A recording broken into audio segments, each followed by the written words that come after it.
Today's topic is minimalism. I love this topic because, guys, I have been a convert for as long as I can remember. I was raised with bare essentials, never having extra money. My parents did not subscribe to the minimalist theory, but that's how I lived. And then add to that just the fact that I've always been a guy who's never needed a lot. And I've never really cared about having a lot. So if we talk about the definition of minimalism, you're going to hear various definitions. Mine is to live within your means, to purchase according to need and not want, and to unclutter my life, to simplify my life so that I can spend more time on things that give me intrinsic value, that give value to my life. And I don't have to worry about money and owing and all of that. People always talk about Thoreau as the father of minimalism in the United States, and true, he was one of those guys. He just wanted to live with nature, and he saw very early on, we're talking the 1830s, he saw very early on the problems that people have when money dictates their life, when owning stuff dictates their life. But I mean, minimalism goes back, to the ascetics and the monks, and the clerics of India, and even in ancient Rome, the Greeks. A lot of the ancient Greeks believed in minimalism without using the word, but it's really a matter of simplifying your life so that your life is not dictated by the accumulation of possessions and worrying about paying possessions. I mentioned earlier, I grew up with a minimalist attitude, although my parents didn't. They would have never subscribed to it. My parents subscribed to the great American dream. They were going to own a home, they were going to own cars, they were going to make as much money as they could, and they bought things with the money. And that was a direct reaction to the Great Depression. They were both kids and teenagers during the Great Depression. And their reaction to that was to make money and spend money before, it just disappeared, I guess. They didn't go the other direction and make money, save money in case there's a big problem. They didn't do that. Now, in their defense, they didn't have the money to save. They bought their own home in 1953. I want to say it cost $16,000 at the time. My dad was making $8 an hour, which figures out to roughly $15,000 a year. They paid on a car. They had their regular expenses, food and whatever. And they paid for my education. They paid for private school education for me because they wanted the best for their son. And rarely did they have any extra money, and they always had money problems. Okay, it was always a struggle, and money was always a problem. Now, they had medical, and I'm bringing that up for a reason, which I'll talk about later and in other videos. Dad had medical, and he had sick leave, huge. He belonged to a union, and unions were big in the 50s and 60s, and they were strong. So he made $8 an hour, but he didn't have to pay for medical expenses. His kid was sickly. I was a sickly kid. I caught every bug and virus that was floating around during the 50s. So they didn't have that expense. But that's leading up to the point where I just got used to, growing up, I got used to not having extras. Just I didn't have the latest toys. I didn't have the latest clothes, the nicest clothes. I had patches on my jeans all the time. And that's just the way I was raised. And that's what I got used to. And that carried over for me into adulthood. I just never cared about spending money on the glamorous stuff, on the latest thing that I wanted. I just never did it. And it stayed with me my entire life. And that idea of buying what you need, spending money on what you need rather than on what you want, to me is fiscal responsibility. And the only times I have been in credit problems was when I was married the first time to the first wife. She loved to buy new stuff. And this is on me, I let it happen. And so we ended up spending more than we should. Then we were playing that money game, that catch-up game. And once I was out of that marriage, and to show you how little I cared about possessions, when it came time for the divorce, I gave her the house, I gave her the car, I gave her the furniture, I gave her everything. Because I knew I could start over. My lifestyle was pretty darn easy to start over. And I did, with barely a hiccup. It took me about a year to get to the point where I was comfortable financially again, starting from nothing. Fast forward to today, I just bought a car on credit. I mentioned that because that's the only, I don't have credit cards. That's the only major expenditure I have. I don't have a mortgage payment. Okay, we sold the house. I don't have a rent payment.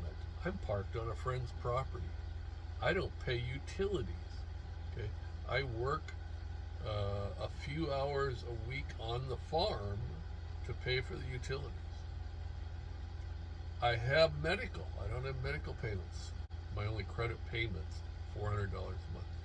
And I could cut back more. So when we talk about spending money on need rather than want, I'm actually spending some money on some wants. Netflix. Yeah, I spend money on Netflix. I don't have to. When I buy something that I want, I pay cash for it. Okay?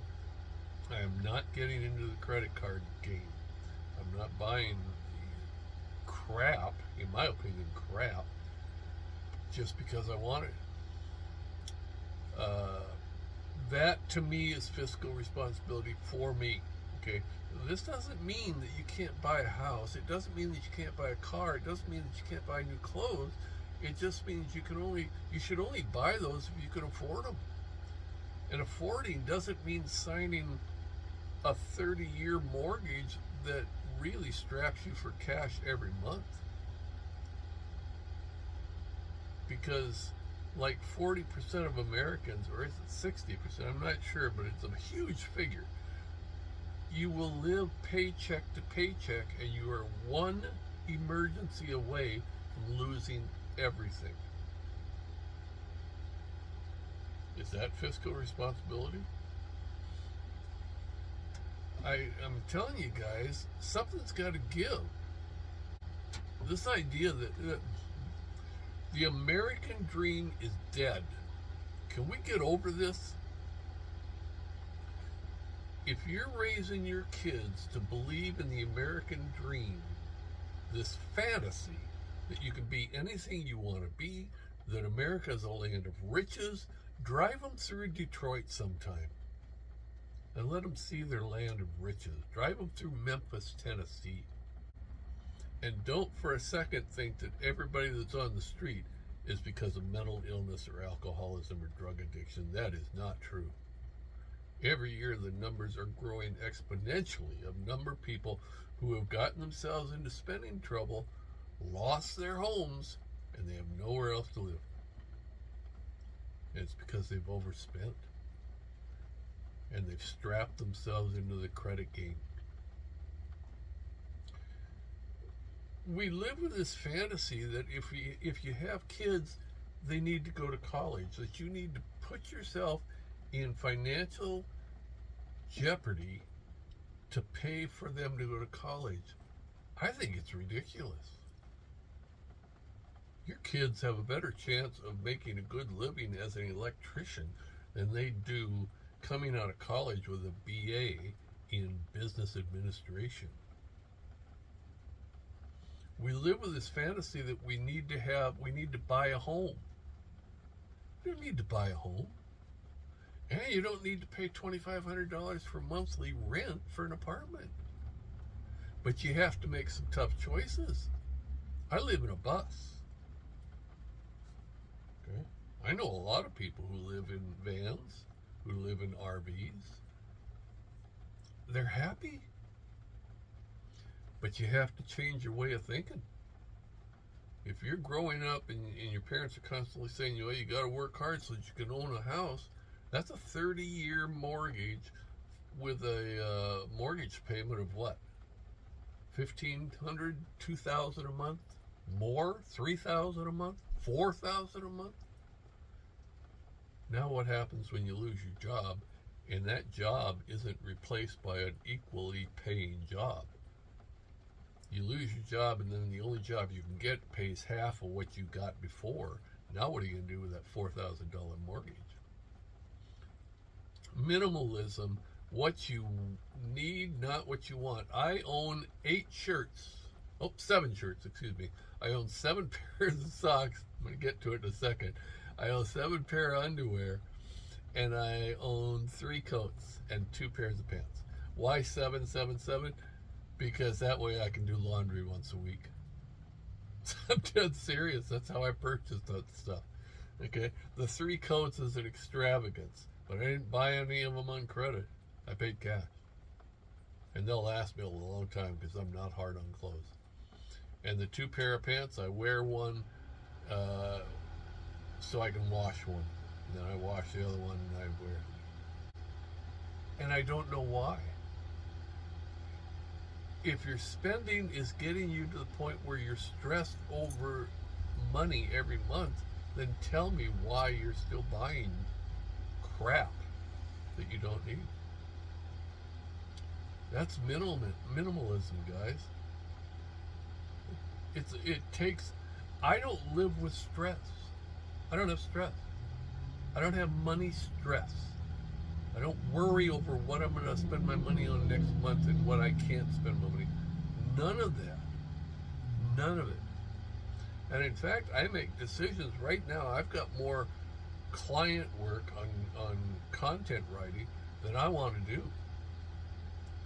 And I have to make a decision whether I want to say no to the next job that's offered me, because I really don't need the money and I don't want to spend the time making the money. My God, I just heard this. $1 billion industry is the self-storage industry. What do we use self-storage for? The majority of Americans use self-storage because they can't fit all of their crap in their home in their garage. So they need extra room for their crap. This is madness. It's bull.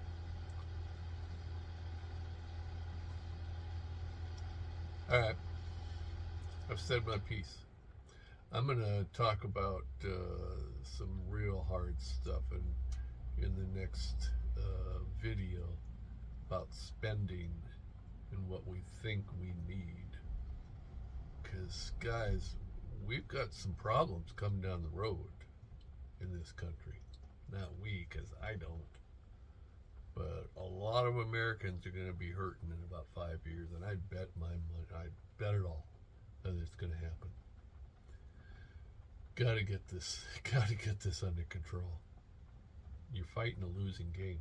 You can't win that game. Minimalism, I love it. Try it. Try buying just what you need and not what you want. Try it for a month. See how it works out for you. All right, over and out from rainy Olympia. Thanks, guys.